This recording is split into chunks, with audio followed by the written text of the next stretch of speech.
Hello, everyone.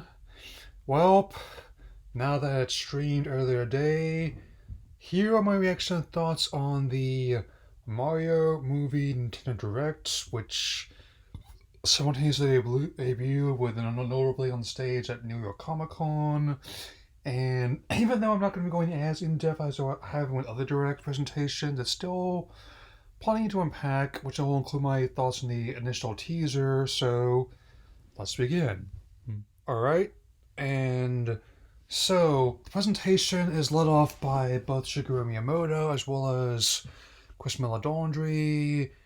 Both are pretty laying things out cut and dry, where they purchased a studio which is now part of the new Nintendo Pictures imprint, which they already have lined up a spin off of centered on Donkey Kong, which definitely should hold water given how we have.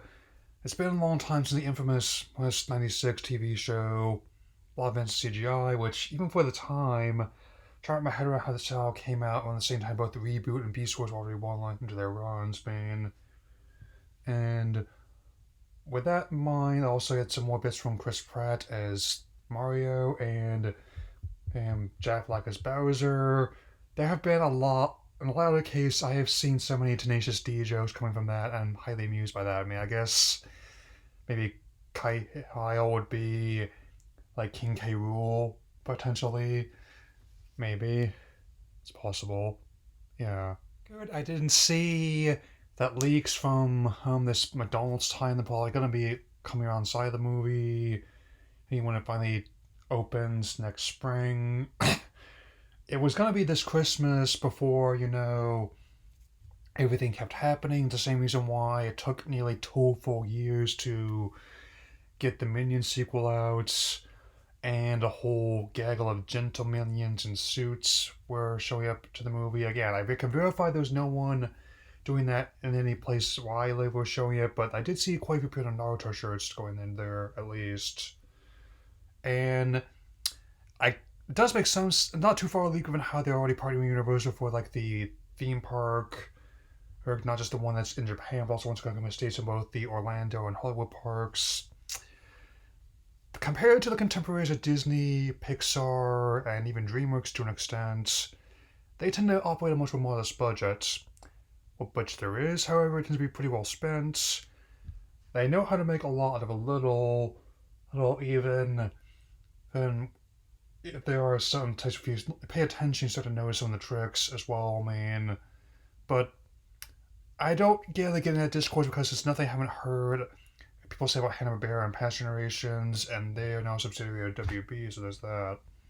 Yeah. The main event, of course, is the long-awaited trailer for the movie, and I think 30 years is long enough for them to be a theatrical reboot. I mean, they've done animated adaptation before, so we're on at least more stable ground than live action. And though they weren't theatrically released, to my knowledge, I think the OVA was distributed on video, and this being the 80s and 90s being VHS tape, but that's about it.